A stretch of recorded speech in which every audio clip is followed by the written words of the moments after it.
नमस्कार। कार्यक्रम सीधा कुरा जनतासँग हेर्नको निमित्त न्यूज 24 टेलिभिजन हेरेर बसिरहनुभएका तमाम दर्शक महानुभावहरूलाई स्वागत छ। म वीरेन्द्र जैरू। 1 करोड 40 लाख वर्ष अघि मान्छेको जाति गुरिल्ला जस्तो थियो। 50 लाख वर्ष अघि त्यही गुरिल्लाहरू दुई खुट्टा टेकेर हिड्न थाले। 40,000 वर्ष अघि दुई खुट्टा मात्रै टेकेर हिड्न सक्नेहरू शिकार खेल्न सक्ने गरी विकसित भए। शिकार खेल्न जान्नेहरूले 12,000 वर्ष अघि बोल्न पनि सिके, अर्थात् भाषा सिके। तिनै मान्छेहरूले 119 वर्ष अघि उड्ने जहाज बनाएर चमत्कार गरे। एकपछि अर्को चमत्कार गरेर विकसित बन्दै गएको प्रमाण दिने मानिसहरू जब जब चुनाव आउँछ अनि यिनीहरू चार खुट्टे भेडामा कन्भर्ट हुन्छन्। यो दल, यो उम्मेदवार खास गतिलो छैन भन्ने थाहा पाउँदा पाउँदै पनि भेडा झै एकहोरिन्छन्, तिनैलाई भोट पनि दिन्छन् भनेर हिजो आज व्यङ्ग्यात्मक टिप्पणी हुने गर्छ। हामी नेपाली निकै अनौठा छौँ। हाम्रा नेताहरू त हामी भन्दा पनि बढी अनौठा छन्। चुनाव जितेपछि अर्को चुनाव नआउँदासम्म शेरबहादुर देउबा आफ्नो घर नभएको गृह जिल्ला डडेलधुरा पुग्दैनन्, तैपनि चुनाव जित्छन्। डाक्टर बाबुराम भट्टराईले 1 महिनामा एकपटक भए पनि गोर्खा पुग्ने सङ्कल्प लिएका थिए। गएको निर्वाचनमा काङ्ग्रेसको टेको नभइदिएको भए उनी आफै चिफ्लिन्थे। स्थानीय तहको अहिलेको निर्वाचनमा मोबाइलको लौन हजुर बोलको इरिटेटिङ सीआरबीटी पीआरबीटीले वाक्क लगाएका बेला कलम चुनाव चिन्ह पाएको नेकपा समाजवादीले सार्वजनिक गरेको एउटा एनिमेसन प्रचार सामग्री देखाउँदैछौँ। आशा छ यो प्रचार सामग्रीले तपाईँहरूलाई केही मनोरञ्जन अवश्य दिनेछ। यो सामग्रीमा माधव कुमार नेपाललाई असल अध्यक्ष र केपी शर्मा ओलीलाई लुकेर भिरबाट ढुङ्गाले हिर्काएर मार्ने दुष्ट व्यक्तिका रूपमा चित्रण गरिएको छ। केपी ओलीले लुकेर ढुङ्गा खसाएर माधव कुमार नेपाललाई मार्न खोज्दाको संवाद पनि केपी ओलीकै लवजमा छ। एनिमेसनमा प्रष्ट चिनिने गरी केपी ओली र माधव नेपाल पात्र छन्। एकपटक यो प्रचार सामग्री। तपाईले गरेको कामबाट हामी सन्तुष्ट छौं। यो पार्टी पनि मन परेको छ। यसपालि हाम्रो भोट कलमलाई नै जान्छ।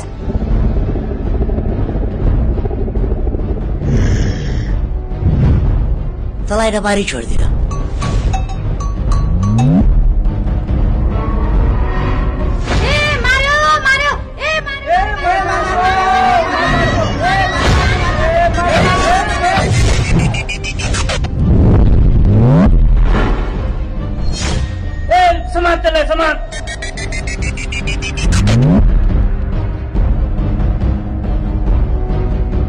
यो पालि 25 चक्लेस त पनि यसपटक 25।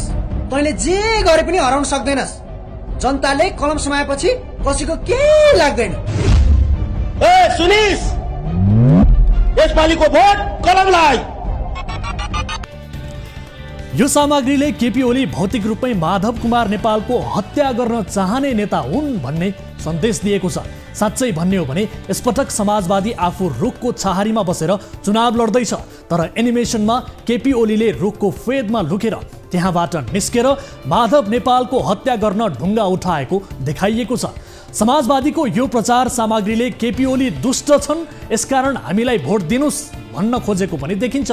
चुनावमा म ठिक छु, मेरो पार्टी ठिक छ, हामी राम्रो काम गरिरहेका छौँ भन्ने सकारात्मक सन्देश दिएर भोट माग्नु पर्नेमा समाजवादीले ओलीलाई दुष्ट, माधव नेपाललाई इष्ट बनाउन खोजेको हो कि?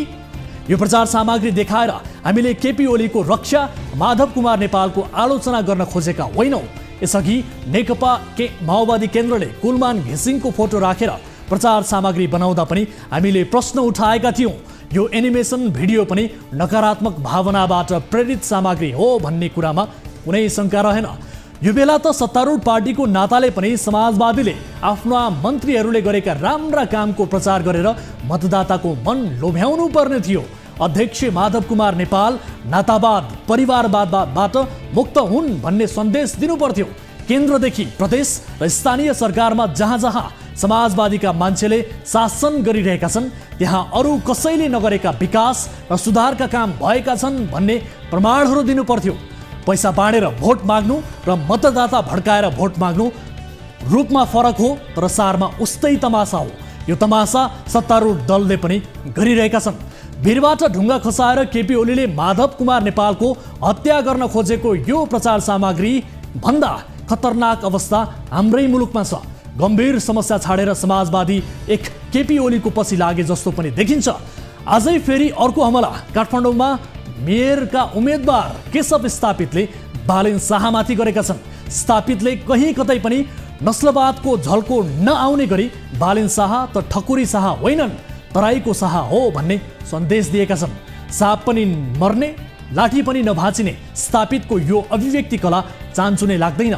स्थापितले बडो चलाखीपूर्ण बालेन शाह तराईका शाह हुन् है, भोट नदेऊ भनेनन्। तर उनी कुन क्षेत्रको, कुन वर्गको, कुन जातको, कुन धर्मको, यस्ता कुरा प्रचार चाहिँ स्थापित आफैले गरिदिए। बालेन शाहले कालो चस्मा लगाएको विषयमा समेत स्थापितले प्रश्न उठाएका छन्। सधैँ विवाद र चर्चामा रहने केशव स्थापितको यो ताजा अभिव्यक्ति पनि हेर्नुहोस्। हिजो के कुरा कुरै हुन्छ, यहाँको सारे हेर्नु, मधेसतिरको सारे छ हेर्नुहोस् त। सुरुवातमै ठक कुरा गर्ने मान्छेले यहाँ ल्याएको हालत के हुन्छ भने सुरुवातमै ठक, या दर्तावाल ठक। सबै काठमाडौँवासीले ठान्ट पाइने म मधेसको मान्छे भनेर आँट गरेर आउनु पर्दैन। आँट केही पनि छैन। अब जहिले पनि चस्मा छोड्दैन भनेको जनतासँग आँखा धुदाएर हेर्ने ताकत धेरै हुन्छ। अब यस्तो मान्छेको उम्मेदवार हुन्छ।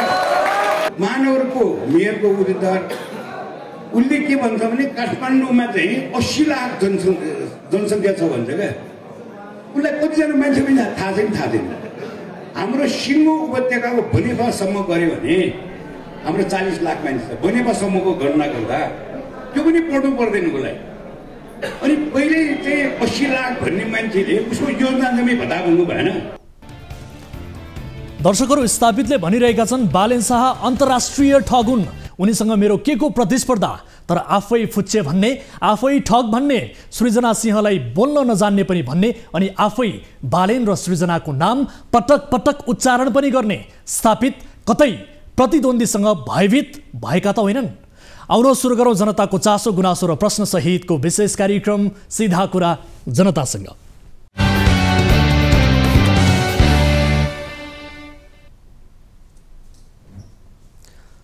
स्वागत छ दर्शक महानुभावहरू। कार्यक्रम सीधा कुरा जनतासँगको नयाँ श्रृङ्खलामा उपस्थित भइसकेका छौँ। न्युज 24 टेलिभिजनबाट प्रत्यक्ष रूपमा प्रसारित भइरहेका छौँ र आज पनि विविध विषयमा कुराकानी गर्नेछौँ। विशेष गरी स्थानीय निर्वाचन नजिकिएसँगै जिल्ला जिल्लामा हानाहान र साङ्घातिक हमलाका घटनाहरू यति बेला भइरहेका छन् र आजको कार्यक्रममा विशेष गरी डोल्पा र सिन्धुपाल्चोकमा भएको घटनालाई समेटेर एक विशेष रिपोर्ट प्रस्तुत गर्नेछौँ र यसबारे थप कुराकानी प्रस्तुत गर्ने कोसिस पनि आजको कार्यक्रममा हुनेछ। र यस्तै साउदीमा 7 वर्षदेखि बन्धक सरह जीवन बिताउन बाध्य रहेका कञ्चनपुरका वीरबहादुर कार्कीको उद्धार गर्न सफल भएका छौँ र माता तीर्थ औँसीकै दिन उनले आफ्नो आमालाई भेट्न पाए, आमाको मुख हेर्न पाए। यो गजबको संयोग बारेको खुसीको रिपोर्ट पनि आजको कार्यक्रममा हामी प्रस्तुत गर्नेछौँ र यस्तै फुटबल खेलाडी र प्रशिक्षक बीच देखिएको विवाद बारेको फलोअप रिपोर्ट पनि आजको कार्यक्रममा समावेश गर्नेछौँ। प्रशिक्षक अब्दुल्लाह अलमुताइरीले प्रशिक्षण छाड्ने खेलाडीलाई अब नो इन्ट्री भनेपछि खेलाडीहरूको भविष्य के हुने भन्ने यति बेला चिन्ता बढेको छ र अलमुताइरीका यी सबै भनाइ हाम्रो क्यामेरामा कैद भएको छ। नेपाली फुटबलमा देखिएको विवादको यो फलोअप रिपोर्ट आजको कार्यक्रममा समावेश गर्नेछौँ र यस्तै रौतहटमा स्कर्पियोले ठक्कर दिएर एक पैदल यात्रीको मृत्यु भयो, तर अहिलेसम्म स्कर्पियोको पहिचान हुन सकेको छैन। पीडित पक्षले न्याय नपाएसम्म मृतकको शव नबुझ्ने भन्दै अडान लिँदै आएका छन् र यस घटनाको वास्तविकता जान्ने बुझ्ने प्रयास पनि आजको कार्यक्रममा गर्नेछौँ। र यसबाहेक समयले साथ दिए तपाईँ दर्शक महानुभावहरूसँगको प्रत्यक्ष कुराकानीमा हामी जोडिनेछौँ, जसका लागि हाम्रो टोल फ्री नम्बर 1660 011 2424, यसै गरी एनसेल नम्बर 98 015 7 2424 र एनटिसी अर्थात् भाइबर नम्बर 98 84 011 037 तपाईँका लागि खुला गरिसकेका छौँ। कुनै पनि समस्या पर्नु भएको छ, कुनै पनि गुनासाहरू छन् र समाजमा वरपर कुनै पनि विकृति विसङ्गतिबारे केही गलत भइरहेको गतिविधिबारे जानकारी पाउनु भएको छ भने तपाईँले निर्धक्कका साथ निडर भएर हामीलाई सम्पर्क गर्न सक्नुहुनेछ, कार्यक्रममा प्रत्यक्ष रूपमा सहभागिता जनाउन सक्नुहुनेछ भन्दै कार्यक्रमको सुरुवात गरौँ ताली र गालीबाट। यसअघि हामीले सोधेको प्रश्न थियो, विकासका योजना प्रस्तुत गरेर भन्दा नेताका आफन्त भएर सजिलै चुनाव जित्न सकिने आत्मविश्वास केही उम्मेदवारहरूमा देखिएको छ। यस्तो आत्मविश्वासलाई यसपटक पनि मतदाताले सदर गर्छन् भन्नेले तालीमा र गर्दैनन् भन्नेले गालीमा भोट गर्नुपर्ने थियो, जसअनुसार 28.62% अर्थात् 170 जनाले तालीमा र 71.38% अर्थात् 424 जनाले गालीमा मत जाहेर गर्नुभएको छ र स्क्रिनमा देखिरहनु भएको यो मत परिणाम अनुसार यस्तो आत्मविश्वासलाई यसपटक पनि मतदाताले सदर गर्दैनन् भन्नेमा अर्थात् गालीमा बढी मत परेको छ। दर्शक महानुभाव, अब ताली र गालीका लागि आजको प्रश्न। 1 महिना अघि मात्रै एआइजी भएका नेपाल प्रहरीका धीरज प्रताप सिंहलाई प्रधानमन्त्री शेरबहादुर देउवाले अहिले आइजिपीमा बढुवा गर्नुलाई ज्येष्ठता र वरिष्ठता क्रम ध्वस्त पारेको भन्न मिल्छ? मिल्छ भन्नेले तालीमा र मिल्दैन भन्नेले गालीमा भोट गर्नुहोला। हाम्रो पात्रोको एप्लिकेसनमा गएर ताली र गालीका लागि भोट गर्न सक्नुहुनेछ र भोटिङ सुरु हुन्छ अब आजको पहिलो विषय, स्थानीय तहको निर्वाचन नजिकै छ। जिल्ला जिल्लामा हानाहान र साङ्घातिक हमलाका घटनाहरू पनि हुन थालेका छन्। चुनाव शान्तिपूर्ण होस्, प्रतिस्पर्धा स्वस्थ होस् भन्ने चाहना हुँदै पनि राजनीतिमा हिंसा मिसिन्छ नै। सिन्धुपाल्चोकमा एमाले र राप्रपाका कार्यकर्ताले माओवादीका कार्यकर्ताहरूलाई खुकुरी प्रहार गरेर गम्भीर घाइते बनाएका छन्।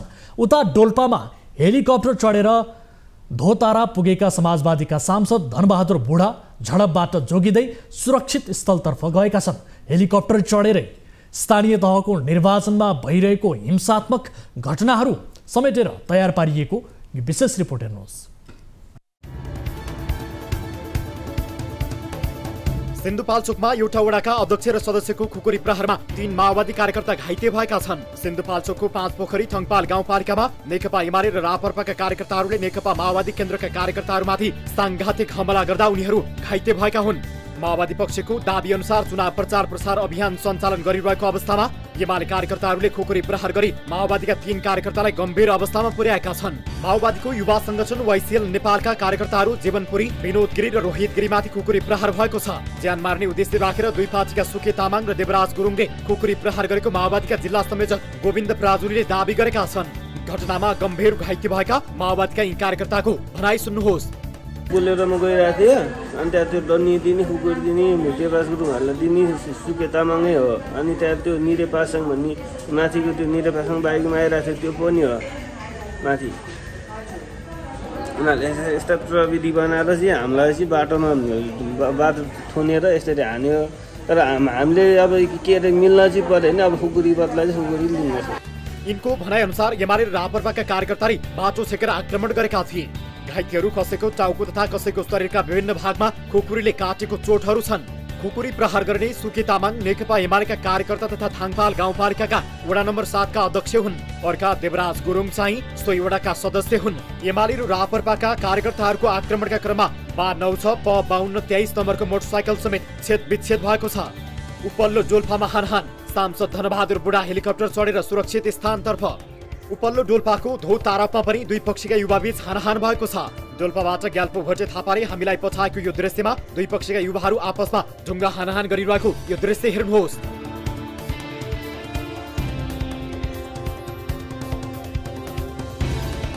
पृष्ठभूमिमा सांसद धनबहादुर बुढाले लगेको हेलिकप्टर पनि देखिन्छ। स्थानीयले दिएको जानकारी अनुसार सांसद धनबहादुर बुढाले यहाँ 100 जति युवा जम्मा गरेका थिए। ती युवाको विपक्षमा अरू 500 जति युवाहरू भेला भए। दुई फरक राजनैतिक विचारधारा बीच टकराव हुँदा दुई पक्षबीच झडप भएको बताइएको छ। झडपपछि नेकपा एकीकृत समाजवादीका सांसद धनबहादुर बुढा चाहिँ यही हेलिकप्टर चढेर सुरक्षित स्थलतर्फ लागे। झडपमा परेर एक गर्भवती घाइते भएकी थिइन्। डोल्पाका प्रमुख जिल्ला अधिकारी वेदनीति अधिकारीका अनुसार घाइते भएकी महिला उपचारपछि घर फर्किसकेकी छिन्। निर्वाचनको प्रचार प्रसार चलिरहँदा दुई विचारधाराका समूहले आफ्नो पक्षमा माहौल बनाउने क्रममा विवाद र पछि ढुङ्गा हानाहानसम्म भएको बताइएको छ। दर्शक महानुभावहरू, निर्वाचन नजिकै छ र यस क्रममा देशका विभिन्न स्थानमा झडपका घटनाहरू, हानाहानका घटनाहरू पनि भइरहेका छन् र विशेष गरी डोल्पाको घटना के थियो यसबारे थप जानकारी लिने प्रयास यति बेला गरिरहेका छौँ। डोल्पाका प्रमुख जिल्ला अधिकारी वेदनिधि अधिकारी हाम्रो सम्पर्कमा जोडिनु भएको छ, उहाँसँग कुराकानी गरौँ। सिडिओ साहब, यहाँलाई स्वागत छ कार्यक्रम सीधा कुरा जनतासँगमा। फेरि चाहिँ लाइन क्लियर आएन आवाज। हजुर, म यहाँलाई प्रश्न सोधिहाल्छु, सुन्ने प्रयास गरिदिनु होला। उपल्लो डोल्पाको दोधारापमा दुई पक्षबीच हानाहान भएको दृश्य हामीले दर्शकहरूलाई देखायौँ। यस घटनाको वास्तविकता के हो सर? समाजवादी र एमाले कार्यकर्ता बीचको यो हानाहान हो कि अथवा के हो? अस्तिको जुन 16 गतेको डोल्पो बुद्ध गाउँपालिका अन्तर्गत जुन धोको बारेमा यहाँले चाहिँ सोध्न खोज्नु भएको छ र त्यो विषयमा माननीय धनी बुढा त्यहाँको निर्वाचन प्रचार प्रसार कार्यक्रम सकेर यता दुनैदेखि काठमाडौँ जानको लागि त्यहाँबाट हिँड्न थाल्नु भएको थियो र चाहिँ त्यही बेलामा नेकपा माओवादी केन्द्रका कार्यकर्ताहरूले नारा जुलुस गरेर उहाँको विरुद्ध चाहिँ केही नाराहरू लगाएका थिए र चाहिँ त्यहाँ चाहिँ सामान्य चाहिँ झैझगडा भएको थियो र त्यहाँ चाहिँ शान्ति सुरक्षा टोलीले नियन्त्रणमा लिएर वातावरणलाई चाहिँ साम्य पारेको चाहिँ अवस्था थियो। हजुर, अब सिडिओ साहब त्यहाँ कार्यक्रम चाहिँ के थियो र यो विवाद र तनावको कारण चाहिँ के थियो? मेन कारण चाहिँ के हो? के कारणले गर्दाखेरि यो परिस्थिति सृजना भएको थियो? कार्यक्रम चाहिँ के थियो? कारण त अब राजनीतिमा दुवै पार्टी नेकपा माओवादी केन्द्र र चाहिँ नेकपा एकीकृत समाजवादी पार्टीको चाहिँ चुनाव प्रचार प्रसारकै कार्यक्रम हो। कार्यकर्ताहरूले आफ्नो चाहिँ प्रचार प्रसारको क्रममा अब आफ्ना चाहिँ कार्यक्रमहरू राख्ने र चाहिँ राख्ने क्रममा विवादहरू अब केही चाहिँ सामान्य भनाभन भएको अवस्था हो। अरू चाहिँ केही होइन, विषयवस्तु राजनीति नै हो। हजुर, अब जो सांसद हुनुहुन्छ धनबहादुर बुढा, उहाँ चाहिँ ज्यान जोगाउँदै हेलिकप्टर लिएर चुनाव प्रचारमा त्यहाँ पुगेको तर ज्यान जोगाउँदै भागेको भन्ने कुराहरू पनि छ। यसबारेको तथ्य के हो? उहाँका कार्यकर्ताहरू पनि त्यहाँ पुगेका थिए भन्ने कुराको जानकारीसम्म स्थानीयबाट हामीलाई आएको छ। यसको तथ्य के हो? कार्यकर्ता त उहाँले चाहिँ कार्यकर्ता क्रममा चाहिँ जानुभएको थियो र चाहिँ उहाँ हेलिकप्टरमा जानुभएको होइन। हजुर, र चाहिँ उहाँ पैदलै जानुभएको 8-10 गतेतिर कति गतेतिर चाहिँ 7-8 गतेतिर उहाँ चाहिँ जानुभएको हुनसक्छ र चाहिँ अब आउने क्रममा चाहिँ उहाँ बिरामी सुगर र प्रेसरको बिरामी भएको कारणले उहाँलाई चाहिँ रेस्क्यु गरेर चाहिँ ल्याइएको अवस्था हो र चाहिँ उहाँ त्यस दिन अब चुनावी कार्यक्रम पनि सक्ने र बिरामी भएको कारणले हामीले चाहिँ उहाँलाई चाहिँ त्यहाँ रेस्क्यु गरेका। भनेपछि झडपमा उहाँलाई ज्यान जोगाउन गाह्रो भएपछि उहाँलाई रेस्क्यु गरेर तपाईँहरूले हेलिकप्टरमा पठाइदिनु भएको हो? बिरामी भइसकेपछि हामीले हेलिकप्टरबाट चाहिँ झिकाएको हो। हजुर, अनि अब हामीलाई जानकारी प्राप्त भएअनुसार धनबहादुर बुढा पक्षका कार्यकर्ताहरू त्यही स्थानमा अड्डा जमाएर बसेका छन् भन्ने पनि सुनियो। यो अवस्थाले त अझै पनि त्यहाँ झडपको सम्भावना छ है भन्ने किसिमको जानकारी समेत प्राप्त भएको छ। यसको तथ्य के हो त? यसलाई स्थानीय प्रशासनले कसरी हेरिरहेको छ? होइन, अब चुनाव प्रचारको क्रममा राजनीतिक दलहरूले आफ्ना चाहिँ कार्यक्रमहरू लिएर जानु त स्वाभाविक हो। तर चाहिँ कार्यक्रम लाने क्रममा चाहिँ त्यहाँ अशान्ति मचाउने अब राजनीति चाहिँ संस्कारका चाहिँ व्यवहारहरू नगर्ने र संविधान विरोधी कामहरू जसले गर्छ त्यसको लागि हाम्रो सुरक्षा निकाय एकदम बलियो रूपमा चाहिँ त्यहाँ उपस्थित भएको छ र सुरक्षाको हामीले राम्रो व्यवस्था गरेका छौँ र चाहिँ अहिले त्यहाँ अशान्ति भएको अवस्था चाहिँ छैन र चाहिँ उहाँ पहिला अलि ठुलो सङ्ख्यामा चाहिँ कार्यकर्ताहरू गए पनि हामीले चाहिँ अनुरोध गरेर चाहिँ अब चाहिँ तलतिर कार्यकर्ताहरू र झडप हुन सक्ने अथवा कोही अशान्ति हुन सक्छ भनेर हामीले अनुरोध गरेर अब धेरै चाहिँ कार्यकर्ताहरू उहाँहरूको चाहिँ झरिसकेको अवस्था छ र अरू बाँकी पनि अब चाहिँ राजनीतिक कार्यक्रम छैन भने अब झार्नको लागि हामीले अनुरोध गरिराखेका छौँ। हस्, म समय र जानकारीका लागि यहाँलाई धन्यवाद दिन चाहन्छु र विशेष गरी तपाईँहरूले सुरक्षा संयन्त्र तैनात छ बलियो पारिरहेका छौँ भन्ने बेला यस्ता चुनावमा हुने सम्भावित जुन किसिमका हमलाहरू छन्, झडपहरू छन्, यसलाई नियन्त्रण गर्नका लागि तपाईँहरूको भूमिका पनि अग्रणी रहनेछ, तपाईँहरूको भूमिका प्रभावकारी रहनेछ भन्ने कुरामा हामी अपेक्षा गर्दछौँ। समय र जानकारीका लागि धन्यवाद सिडिओ साहब। हस्, यहाँलाई पनि धन्यवाद। हस्, दर्शक महानुभावहरू, हामीले डोल्पाका प्रमुख जिल्ला अधिकारी वेदनिधि अधिकारीसँग कुराकानी गऱ्यौँ। केही प्राविधिक कारणले उहाँसँग कुराकानी उहाँले सुन्न सक्नु भएको थिएन। यद्यपि हामीले यस घटनाको वास्तविकता के हो भन्ने बारेमा जानकारी लियौँ र सँगसँगै सिन्धुपाल्चोकमा एमाले र राप्रपाका कार्यकर्ताले माओवादीका कार्यकर्तालाई खुकुरी प्रहार गरेर गम्भीर घाइते बनाएको विषय पनि हामीले रिपोर्ट मार्फत देखाएका थियौँ। तर यससँग सम्बन्धित रहेका व्यक्तिहरू हाम्रो टेलिफोन सम्पर्कमा जोडिन सक्नु भएको छैन मलाई जानकारी प्राप्त भएअनुसार। अब अर्को विषय, एक त बुढो शरीर त्यसमाथि दुवै मृगौला फेल, यस्तो अवस्था कि एक आमा छोराको वियोगमा छटपटाइरहेकी थिइन्। कञ्चनपुर कृष्णपुरकी 66 वर्षीय धौली कार्की केही दिन अघि हाम्रै कार्यालयसम्म आइन्। साउदीमा बन्धक छोराको उद्धारका लागि गुहार मागिन्। ती आमालाई हामीले तत्कालै दिने आश्वासन केही थिएन, सिवाय हामी आवाज उठाइदिन्छौँ भन्ने बाहेक। धौली कार्की र छोरा वीरबहादुर बीच हामीले भिडियो कलबाट कुराकानी पनि गराइदियौँ। उनको उद्धारका लागि साउदी स्थित नेपाली दूतावासका अधिकारीहरूसँग कुराकानी गर्यौँ। हामीले वीरबहादुर कार्यरत साउदी स्थित कम्पनीका म्यानेजरले नै उनलाई नेपाल पठाइदिने प्रतिबद्धता पनि जनाए। हामीलाई यसपछि हाम्रो सानो प्रयासले सार्थकता पायो। वीरबहादुरको अहिले उद्धार भएको छ। उनी नेपाल फर्किएका छन्। संयोग कस्तो भने वीरबहादुरले आमा धौलीलाई माता तीर्थ औँसीकै दिन भेट गरेका छन्। सुदूरपश्चिम ब्युरोको सहयोगमा तयार पारिएको यो सुखद फलोअप रिपोर्ट हेरौँ।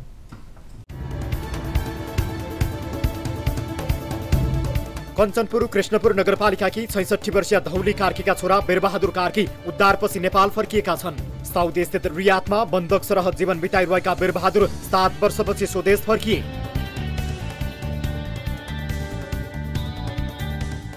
दुवै मृगौला फेल भएर जीवन र मृत्युसँग सङ्घर्ष गरिरहेकी धौली अशक्त अवस्थामै हाम्रो कार्यालयसम्म आएर छोराको उद्धारमा पहल गरिदिन आग्रह गरेकी थिइन्। वृद्ध अवस्था, रोगी शरीर, त्यसमाथि छोराको वियोगमा तडपिएकी आमाको करुण पुकार सार्वजनिक गर्दै हामी वीरबहादुरको उद्धारका लागि आवाज उठाउने बाचा गरेका थियौँ। अन्ततः हाम्रो सानो प्रयासले जस पायो। वीरबहादुर गत बुधबार त्रिभुवन अन्तर्राष्ट्रिय विमानस्थल आइपुगे। आमाको मतलब उसले र सिधापुरा जनताको टिमको उसले मात्र म अहिले यहाँ आउने सम्भव भयो, न त 2-3 वर्षसम्म असम्भव थियो सर।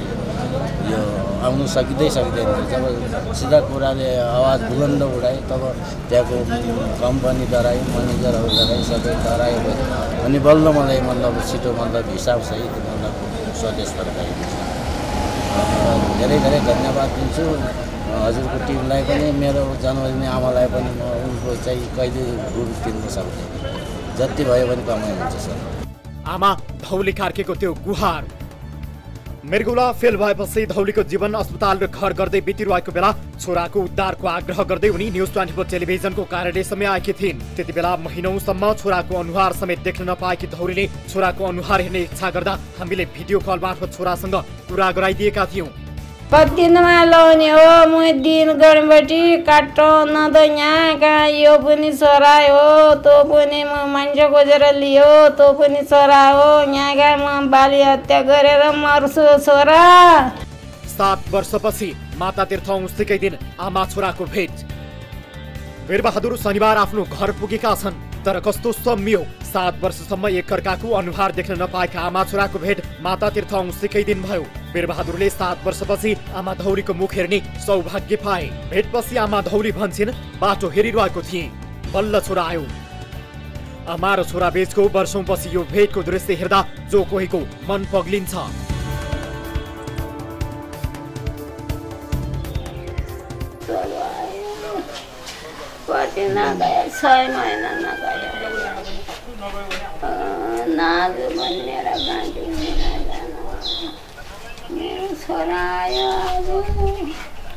सन् 2007मै वीरबहादुर साउदी पुगेका थिए। रियाद स्थित साउदी मार्बल गार्मेन्ट फ्याक्ट्रीमा काम गर्न गएका वीरबहादुर कम्पनीले फर्कन नदिएपछि बन्धक सरह जीवन बिताइरहेका थिए। यति मात्र होइन, कम्पनीले काम गरेको पारिश्रमिक समेत दिएको थिएन। तर घर फर्कने बेला वीरबहादुरले काम गरेको पारिश्रमिक पनि पाएका छन्। सम्पर्क गर्नु तर निकायलाई भन्दा त्यो नहुँदो रहेछ। मैले यहाँ श्रम मन्त्रालयमा पनि उजुरी दिएँ, निवेदन दिएँ। यहाँको मतलब उहाँको एमबिसी राजदूत निकाय र उनको पदलाई म मतलब धन्यवाद दिन चाहन्छु। तर त्यहाँको त्यो जीवन राई व्यक्तिलाई चाहिँ म भर्सना गर्छु। मलाई धेरै त्यो मान्छेले यस्तो गर्यो, मिडियामा राम्रो कुरा गरेर त्यो बाहिर निकाल्यो, त्यसको सिधा उल्टो कुरा गरेर म त्यसको फोन आएको आधा घन्टामा 30 मिनटमा चाहिँ यो टाउकोले मेरो काम गरेर क्या थिएँ। वीरबहादुरले भोग्नु परेको दुःखको विषयमा साउदी स्थित नेपाली दूतावासको ध्यान आकर्षण गराएका थियौँ। दूतावासका प्रतिनिधि जीवन राईले पनि वीरबहादुरको बारे चासो राखेका थिए। तर दूतावासले चाहे अनुसार सहयोग नगरेको वीरबहादुरले दुखेसो पोखेका छन्। दूतावासका प्रतिनिधिले उल्टै धम्क्याउने काम गरेको उनको आरोप छ। अहिले कम्पनीले मलाई धेरै मतलब सहयोग गरेछ। तर त्यहाँको एकाउन्टेन्ट खाली डिग्री भन्ने मात्र 1 महिनाको पैसा दिएन खायो। अरू कम्पनीले धेरै अहिले आउने बेला मलाई धेरै राम्रो व्यवहार गरेर 1 वर्षसम्म गाडी पुर्याएर तपाईँले सेवा सुविधा सबै गरेछ। हजुर सर। कान्छा छोरा रामबहादुरले वृद्ध आमा धौली हाम्रो कार्यालयसम्म ल्याइ पुर्याएका थिए। वीरबहादुर अहिले घर फर्किएपछि उनको परिवार निकै खुसी भएको छ। सरकारी निकायप्रति आक्रोश बोक्न बाध्य भएका वीरबहादुरले उद्धारको लागि सहयोग गरिदिएको भन्दै न्युज 24 टेलिभिजन र कार्यक्रम सिधा कुरा जनतासँगलाई धन्यवाद दिएका छन्। न्युज 24 सिधा कुरा जनताको टिमलाई धन्यवाद दिन चाहन्छु। अहिले हजुरको मतलब सहयोगले म आफ्नो आमालाई भेट्न पाएको छु। म धेरै खुसी छु। यो सारा टिमलाई मेरो धन्यवाद छ। दर्शकहरू, कस्तो संजोग! विशेष गरी माता तीर्थ औँसीकै दिन वीरबहादुरले आफ्नी आमाको मुख हेर्न पाए, आमाले पनि आफ्नो छोरालाई भेट्न पाइन्। आफै मृत्यु सङ्घर्षमा रहेकी आमा धौलीदेवी छोरा भेट्न पाएपछि निकै खुसी छिन्। छोरा र आमाको भेट गराइदिएर सत्कर्म गर्ने अवसर हामीलाई मिलेको थियो। यो अवसरलाई हामी लेखेर जान दिएनौँ र यो कार्यक्रम आफैमा एउटा सत्कर्मको एउटा सानो रूप हो। वीरबहादुरको उद्धारका लागि सहयोग गर्ने सहयोगी मनहरू र उनको उद्धारका लागि चासो राख्ने सम्पूर्ण दर्शकहरूलाई हामी धन्यवाद दिन चाहन्छौँ भन्दै यो विषयलाई यही थाती राखौँ। र यति बेला भने भाइबरमा कोही दर्शक जोडिनु भएको छ, उहाँसँग कुराकानी गरौँ। नमस्कार, को बोल्दै हुनुहुन्छ, कहाँबाट? म राजदास सप्तरीबाट मनोज कुमार सर। मनोजी सप्तरीबाट भन्नुभयो? हजुर हजुर। यहाँको समस्या के थियो, के का लागि तपाईँले कार्यक्रममा कल गर्नुभयो? मैले यहाँ मालपोत कार्यालयमा काम गरेको थिएँ होइन सर। हजुर। मालपोत कार्यालयमा करार सेवामा काम गरेको थिएँ। मैले जुन दिनदेखि अनलाइन सुरु भएको थियो सप्तरीमा, हजुर, त्यही दिनदेखि मैले काम गर्न सुरु गरेको करार सेवामा। तर यो हाल आएर यो हाकिम चाहिँ हाम्रो दिपेन्द्र झाले किन निकाल्नु भयो मलाई थाहा भएन। मैले उहाँसँग 2 दिनको लागि छुट्टी मागेर काठमाडौँ कीर्तिपुर आएको थिएँ परीक्षा दिनको लागि। हजुर। अनि त्यहाँबाट 2 दिन बितिसकेपछि मैले फेरि आफ्नो ड्युटीमा जोइन गर्नु खोज्दाखेरि उसले के भनेछ भने त अब तिमी घरमै बस, घरमै काम गर्ने हो, कारण केही छैन भनेको। तपाईँलाई कामबाट निकालिदिनु भयो? कामबाट निकालेको रहेछ। तर निकाल्नुपर्ने कारण चाहिँ के थियो तपाईँसँगको? यो प्रतिशोधको कारण चाहिँ के हो त?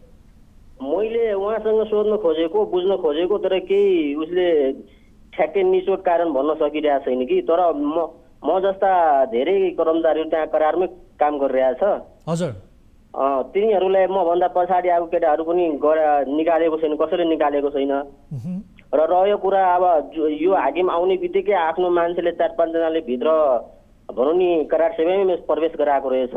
तर जुन मान्छे पहिलेदेखि काम गरेर आएको भने त्यसलाई ननिकाल्नु पर्ने हो नि सर। हो, तपाईँ अब पुरानो कर्मचारी पनि हुनुहुन्छ। तपाईँले काम गरिरहँदा विशेष गरी ती हाकिमको के चित्त बुझेन र सँगसँगै तपाईँलाई नै निकाल्नु पर्ने, अरूलाई ननिकाल्नु पर्ने कारण चाहिँ के हो त? मेन कारण चाहिँ के हो तपाईँ भन्दाखेरि? मैले पनि यो कुरा बुझ्न सकिन्न। तर हामीले हप्ता पछि 5,000 रुपियाँ उहाँ हाकिमलाई दिएका थिए होइन सर। हजुर। हप्ता पछि एक हप्तामा 5,000 दिने गर्थ्यो हामी कर्मचारी कम्प्युटरवालाहरूले। सबै कर्मचारी पनि त्यतिकै त्यहाँ उहाँ के अरे हाम्रो हाकिम साहबबाट वाक भइसकेको छ कि सबै कर्मचारीबाट पैसा उठाउने। तपाईँ एज त्यहाँ कर्मचारी रहिरहँदा दैनिक ज्यालादारीमा हुनुहुन्थ्यो कि अथवा करारमा तलब सुविधामा हुनुहुन्थ्यो? के थियो भन्नु त अलिकति डिटेल्स? करार सेवामा थिएँ मैले। करार सेवामा हुनुहुन्थ्यो है? हजुर। कति वर्ष काम गर्नुभयो? मैले 2075 सालदेखि काम गरेको सर। करार सम्झौता अनुसार कहिलेसम्म तपाईँले काम गर्ने भन्ने थियो? करारको जुन सम्झौता हुन्छ नि, त्यो सम्झौता सकिएपछि निकालिएको हो कि के हो? रिन्युअल हुन्छ हाम्रो 6 महिनामा रिन्युअल हुन्थ्यो होइन सर। हजुर। अनि तपाईँको करार रिन्यू भएको थियो? भएको थियो सर। कहिलेसम्मको समय थियो? यो आर्थिक अवसानसम्म भएको थियो। भनेपछि बिचमै तपाईँलाई निकालियो होइन त? बिचमै निकालेको रहेछ। हस्, यसबारे हामी बुझ्ने कोसिस गर्नेछौँ। तपाईँले कहीँ कतै उजुरी गर्नु भएको छ त यस विषयमा? उजुरी चाहिँ हाम्रो यही निकाल्ने बित्तिकै मैले भने सिडिओ साहबले किन निकाल्नु भन्छ? सिडिओ साहबले डाइरेक्ट भनेको छ अब पैसाको चलखेल होला, तिनीहरू के मिलेन तिमीहरूसँग कुरो, त्यही डाइरेक्टै भन्नुभयो उहाँले। तपाईँले श्रम मन्त्रालयतिर पनि उजुरी गर्नुभयो भने तपाईँको यो विषयको सुनवाई हुन सक्दछ। खैर, हामी हाम्रो तर्फबाट पनि प्रयास गर्नेछौँ। श्रमिक दिवसकै दिन तपाईँले आफू एउटा श्रम गरिरहेको मान्छे निकालिएको बारे एउटा दुःखद खबर, दुःखद गुनासो गर्नुभएको छ। यसबारेको सरले पनि पर्सनल रिक्वेस्ट गर्यो भने त हाम्रो परिवार त्यसमा डिपेन्ड छ, आमाको पनि डिपेन्ड छ। त्यसो सर हाम्रो एज पनि गइसक्यो सर, हाम्रो त्यसो ननिकाल्नु सर, हामी पनि पीडित छौँ। त्यसै भन्दा पनि आफ्नो मान्छेले छिराएको रहेछ 4 जनालाई। त्यसलाई 4 जना छिराएको भए पनि मलाई ननिकाल्नु पर्ने अवस्था आयो सर। हस्, हामी ठिक छ, तपाईँको समस्याबारे हामी जानकार भयौँ। तपाईँको समस्या के हो भन्ने बारेमा हाम्रो टिमले बुझ्नेछ। आफ्नो गुनासो राख्नुभयो, धेरै धेरै धन्यवाद। दर्शक महानुभावहरू, आज श्रमिक दिवसकै दिन एकजना श्रमिकले गुनासो गर्नुभयो कि आफूलाई कामबाट निकालिएको, करार सेवा अवधि छँदा सधैँ पनि बिचमा निकालिएको भन्ने किसिमको गुनासो गर्नुभएको छ। हाकिम साहबले निकाल्नुभयो भन्ने किसिमको गुनासो छ। यद्यपि यसभित्रको अन्तर्य के हो, हाकिम साहबले प्रतिशोध राख्नुको कारण के हो, उहाँलाई मात्र निकाल्नु, अरूलाई ननिकाल्नुको कारण के हो, हाम्रो टिमले बुझ्नेछ। उहाँसँग हामीले कुराकानी गऱ्यौँ। यति बेला पालो भएको छ ब्रेकको। ब्रेक पछाडि फेरि उपस्थित हुनेछौँ। विशेष रिपोर्टहरू बाँकी नै छन्। तपाईँ हेरिरहनु भएको छ कार्यक्रम सीधा कुरा जनतासँग, मात्र न्युज 24 टेलिभिजनमा।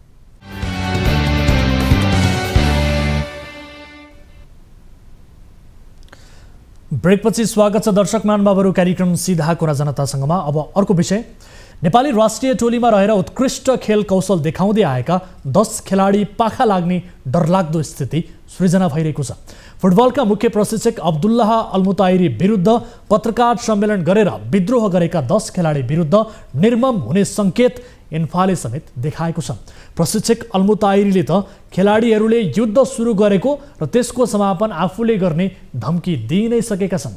यसबीच हाम्रो जम्का भेट प्रशिक्षक अल्मुताइरीसँग भएको छ।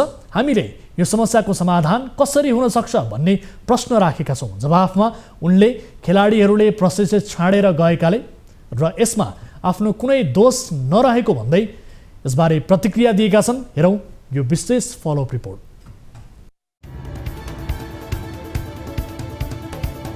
नेपाली राष्ट्रिय फुटबल टिमको विवाद उत्कर्षमा रहेका बेला मुख्य प्रशिक्षक अब्दुल्लाह अल्मुताइरीले भने टिममा कुनै विवाद नरहेको तर्क गरेका छन्। अल्मुताइरीले बन्द प्रशिक्षण छाडेर जान आफूले नभनेको दाबी गरेका छन्। आइतबार हाम्रो टिमसँगको कुराकानीका क्रममा अल्मुताइरीले खेलाडीहरूले आफू खुसी क्याम्प छाडेर गएको आरोप दोहोर्याए।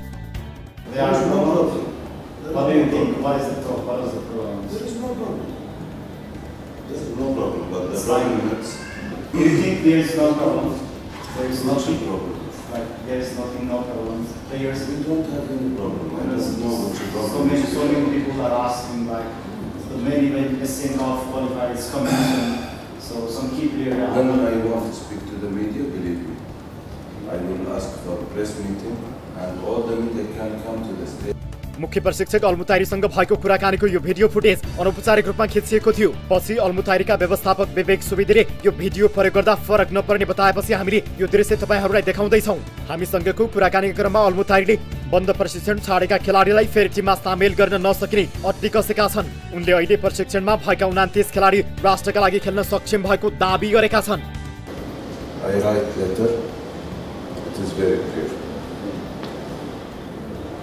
These players not in national team, right? Yeah. They can do what they want. If they want to speak to the media, they can do. I don't care. For me, I forget them. I don't care what they say. This all I don't care about. What I care about, there is 29 players now. They are ready for the national team and they will train after 1 hour.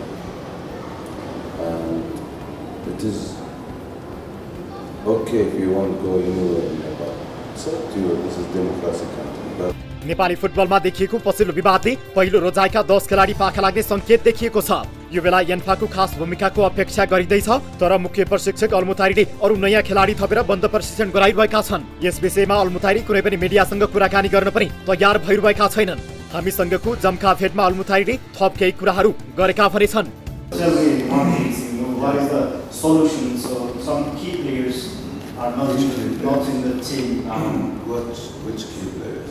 Kieran is asking questions. He is not happy. I will ask you one question. Tomorrow morning we wake up, the president died, prime minister died, all the ministry died. We will close the country, or we will find a new solution. this country or supermarket? This is country. This is national team. The national team will find solution. It's not big deal. One time in my country, all the players say we will not. Question is raising, so if you read my letter, it's very clear. When the players left the team, we will not die. We will find solution. The population of Nepal, 30 million. So you think there is no problem, right? No problem. If 11 will not play, we have 30 million. They can play. प्रशिक्षक अल्मुताइडी आइतबार अखिल Nepal football संघ एन्फालाई पत्र समेत लेखेका छन्। पत्रमा अल्मुताइडी बन्द प्रशिक्षण छोडेर गएका खेलाडीहरूले लगाएको आरोपबाट आफू दुखी भएको बताएका छन्। यद्यपि प्रशिक्षक अल्मुताइडी ती खेलाडीलाई कुनै कारबाही नगर्न भनी एन्फालाई अनुरोध गरेका छन्।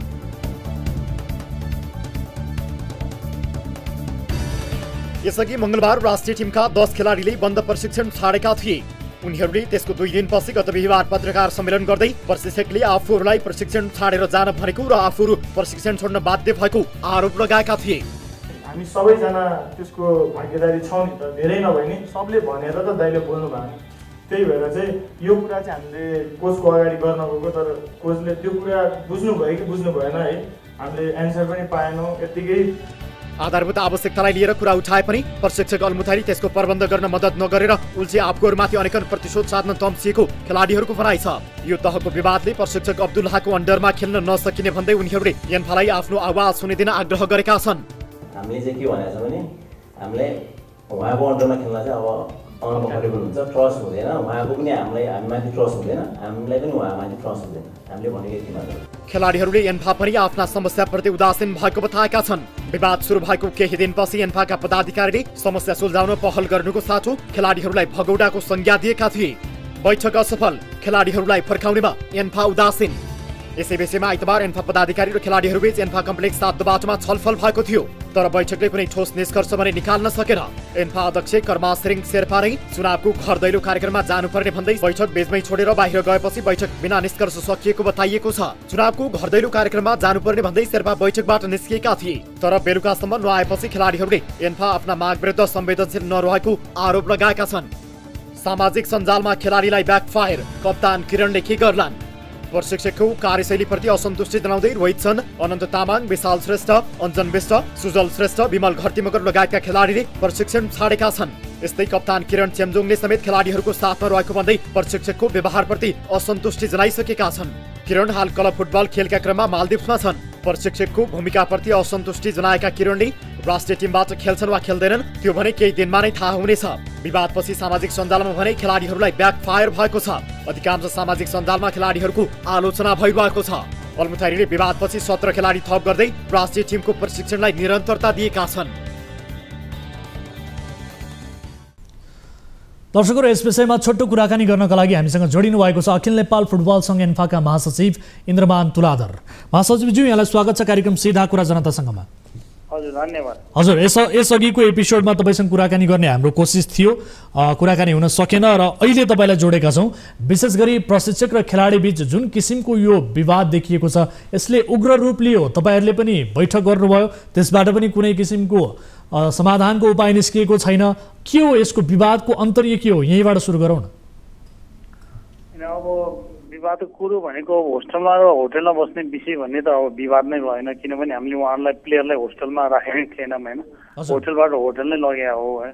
तर यो होटल र होस्टेलको विवाद भन्दा नि अब खेलाडी र प्रशिक्षक बिचमा केही मिसअन्डरस्ट्यान्डिङ भएको जस्तो हामीलाई लाग्छ। त्यसैले अब हामीले दुवै पक्षसँग एकदम नजिक भएर काम गरिरहेका छौँ र अब चाँडै नै हामी यो विषयमा आवश्यक निर्णय चाहिँ गर्ने अवस्थामा छौँ। महासचिवज्यू, अब यो विवाद देखिएको, यो विषय आएको त धेरै दिन भइसक्यो, त्यसमाथि अब केही हिजोसम्म त तपाईँहरूले कुनै त्यस्तो किसिमको चासो नदिएको भन्ने किसिमको गुनासो पनि थियो। यो अहिले जुन किसिमको अवस्था छ, यो विवाद समाधान नहुँदा त 10 जना खेलाडीहरू जसले प्रशिक्षक विरुद्ध विद्रोह गरे ती खेलाडी त टिमबाट पाखा लाग्ने स्थिति बन्यो नि त। अब होइन? अब यसलाई हामीले यस्तो विद्रोहका रूपमा नै लिएका छैनौँ होइन। अब हामीले अब खेलाडी होटलबाट निस्क्यो भनेपछि भोलिबाट नै यसमा आफ्नो काम चाहिँ सुरु गरे हो। एक दुईजना प्लेयर कुरो छैन, 10जना खेलाडी, त्यो पनि देशका लागि लामो समय खेलेका खेलाडीहरू निस्केपछि यसमा हतारमा निर्णय गर्नु उपयुक्त हुन्न भनेर नै हामीले अब यसमा चाहिँ गहन अध्ययन सुरु गरेका हौँ होइन। त्यसैले अब हामीले प्रशिक्षकसँग पनि धेरैचोटि भेट्यौँ, टिम म्यानेजरसँग नि उहाँको सबै रिपोर्टहरू मागेका छौँ। त्यसपछि अब खेलाडीसँग पनि आज भेटेका छौँ, अध्यक्षले लगातार 2-3 दिनदेखि नै भेटिराख्नु भएको छ। भनेपछि हामीले यसमा अत्यन्त चनाखोपूर्वक यसलाई चाहिँ सिरियस म्याटर भएको हुँदाखेरि चाहिँ नि यसलाई हतारमा निर्णय गरेर पछि पछुताउनुभन्दा राम्रो निर्णय गर्नका लागि नै यो समय चाहिँ लिएका हौँ। तर तपाईँहरूलाई आज प्रशिक्षक अल्मुता आइरीले पत्र बुझाउनु भएको छ, त्यो पत्रमा अब एन्फालाई ती खेलाडीहरूलाई कारवाही नगर्न भने पनि उहाँले चाहिँ प्रशिक्षणबाट गएका खेलाडीहरूले टिममा समावेश हुने छैन, नो इन्ट्री भन्नुभएको छ। यो अवस्थाले के चित्रित गर्छ भन्नुहोस् त? होइन, उहाँले अब टिम जिम्मा दिएपछि अब कोचलाई हामीले विश्वास गर्नुपर्छ होइन। तर त्यो भन्दैमा सर्वा हामी अब जे गरे पनि टुलटुल हेरेर बस्ने अवस्थामा चाहिँ छैनौँ हामी होइन। किनभने 1-2जना प्लेयर कुरो छैन, 10जना राष्ट्रिय खेलाडीहरू, लामो समय खेलेका खेलाडीहरू चाहिँ क्याम्पबाट बाहिर जानु भएको छ। ती 10जना खेलाडीहरूकै आडमा विशेष गरी अब आउँदै गरेको जुन अन्तर्राष्ट्रिय प्रतियोगिता छ, ती 10जना खेलाडी भएनन् भने राष्ट्रको प्रतिष्ठा के हुन्छ भन्नेमा पनि बहस भइरहेको छ है। अब मजाले हामी त्यही भएर नै हामी सिरियस सम्झिँदा भने अब उहाँहरू त लामो समय खेलेका अनुभवी प्लेयरहरू हुनुहुन्छ होइन। अब त्यसैले हामी चाहिँ यो विषयमा सिरियस भएर नै कुरा गरिरहेका छौँ। प्रशिक्षण हामीले धेरैचोटि बैठक गरिसकेको छौँ यो विषयमा। भनेपछि हामी अब चाँडै नै यो विषयमा ठोस निर्णय चाहिँ गर्छौँ। अब हाम्रो पनि आज हाम्रो टिमको पनि उहाँसँग जम्का भेट भयो। अनौपचारिक रूपमा हामीले उहाँ पनि कुराकानी गर्दाखेरि उहाँले अब बन्द प्रशिक्षणमा ती खेलाडीहरूलाई कुनै पनि हालतमा छिराउँदैन, प्रशिक्षणमा समावेश गर्दैन भन्ने किसिमको जवाफ दिनुभएको छ। अब एन्फा कसरी अगाडि बढ्छ? होइन, अब यसमा त मैले भने नि अब लामो समय खेलेको प्लेयरहरूको हकमा हामी एकैचोटि यही हुन्छ भन्ने कुरा गर्न सक्दैनौँ होइन। अब प्रशिक्षणका विषयमा अब उहाँको आफ्नो निर्णयहरू होला होइन। अब यत्रो लामो कुराहरू भइरहेछ, यत्रो अब इम्पोर्टेन्ट विषयमा चाहिँ अब एन्फाले के निर्णय चाहिँ गर्छ। महासचिवजी, एउटा प्रश्न मेरो के छ भने विशेष गरी जो अल्मुता आइरी छन् उहाँले चाहिँ कहिले एन्फासँग भिडन्त गर्नुहुन्छ, कहिले खेलाडीलाई चाहिँ अब तिमीहरूले युद्ध सुरु गर्यो अब यसको अन्त्य चाहिँ म गर्छु भन्ने किसिमको भाषाहरू उहाँले बोल्नुहुन्छ। एन्फालाई यो लाग्दैन कि यी प्रशिक्षकमा पनि केही समस्या छ भन्ने तपाईँहरूलाई लाग्दैन? त्यसैले हामीले अध्ययन गर्दैछौँ भनेको होइन। अब उहाँमा समस्या छ भने अब त्यसको पनि हामी निराकरणको बाटोहरू खोज्नुपर्छ होइन। अब टिम जिम्मा दिएपछि अब उहाँलाई अब खेलाडीका बारेमा यो राख यो नराख भन्दाखेरि पनि राम्रो हुँदैन। त्यो भन्दैमा अब 10-10जना खेलाडीले एकैचोटि क्याम्प छोड्दाखेरि टुलटुल हेरेर बस्ने कुरा नै आउँदैन।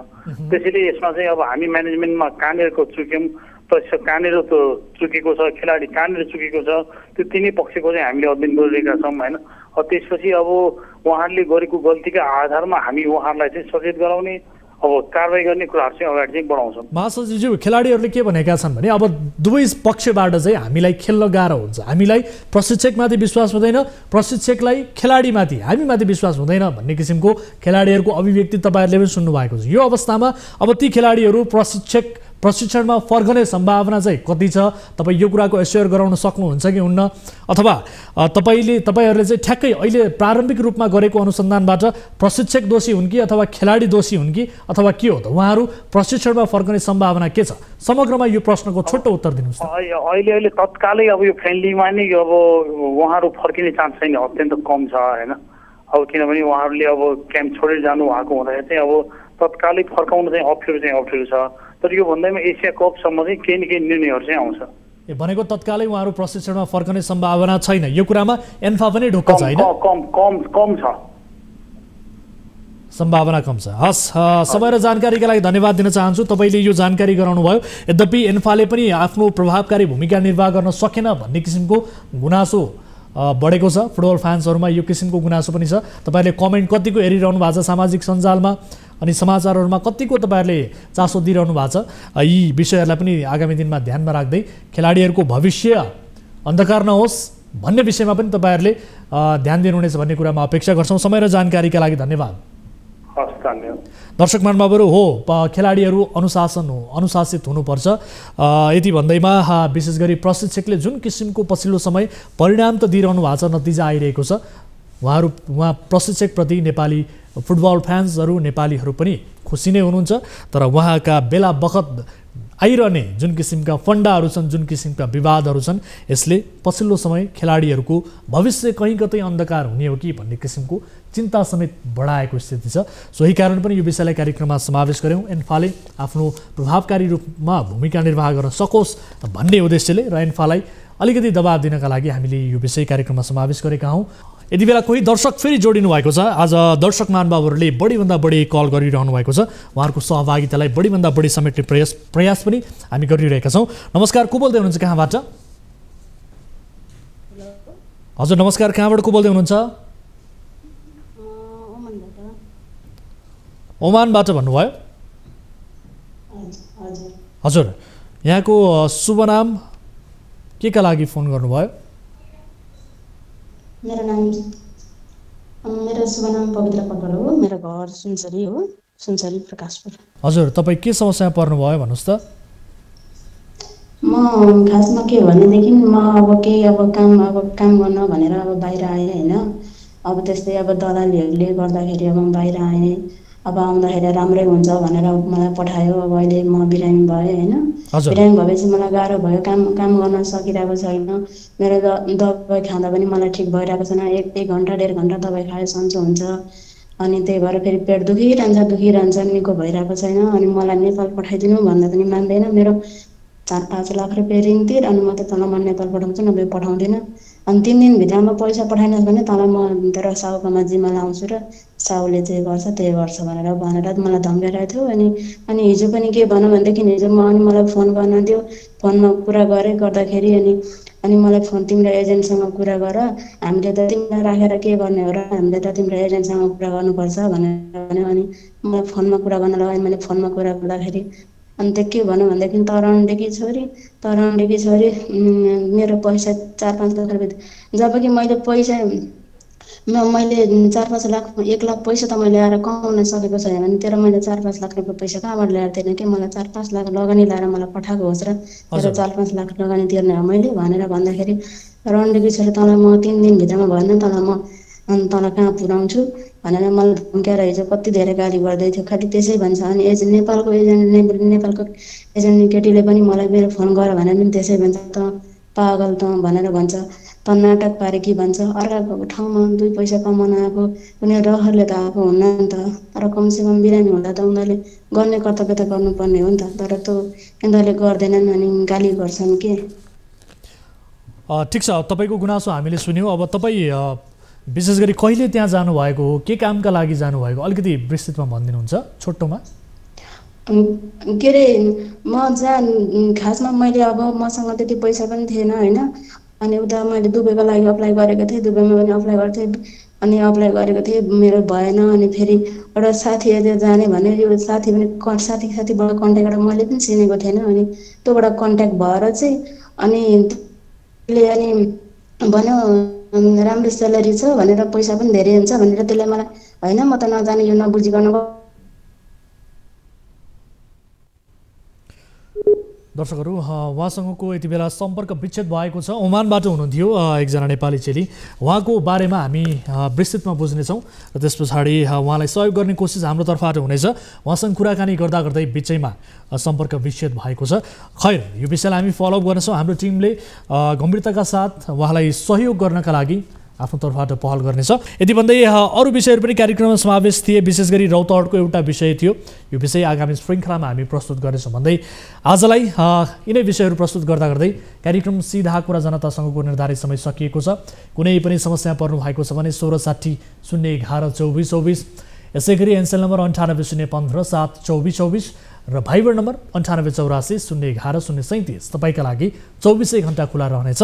आजका लागि कार्यक्रम सीधा कुरा जनतासँगबाट म वीरेन्द्र जैरू बिदा हुन्छु। नमस्कार।